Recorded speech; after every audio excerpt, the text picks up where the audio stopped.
Esteja orando na consagração do Elias e depois nós vamos estar orando também pela sua esposa. Irmão Elias, em nome de Jesus, receba do alto tudo aquilo que você precisa para prosseguir nessa caminhada. Abra sempre o coração para deixar Deus fazer em você, para depois fazer através de você.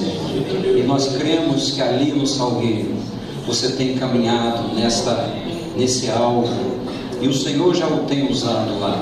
E nós hoje também, através de Deus, através do Espírito Santo, reconhecemos aquilo que Deus já fez na sua vida, e certamente Deus fará mais, porque a obra de Deus é dinâmica, a obra de Deus precisa caminhar, há uma carreira, um alvo. Que você seja revestido nesta noite, que aquele óleo que descia sobre a cabeça do sacerdote, através dessa imposição de mãos, através da concordância dos ministros, Senhor, que estão aqui, você esteja recebendo não só na cabeça, mas no seu coração e na sua vida.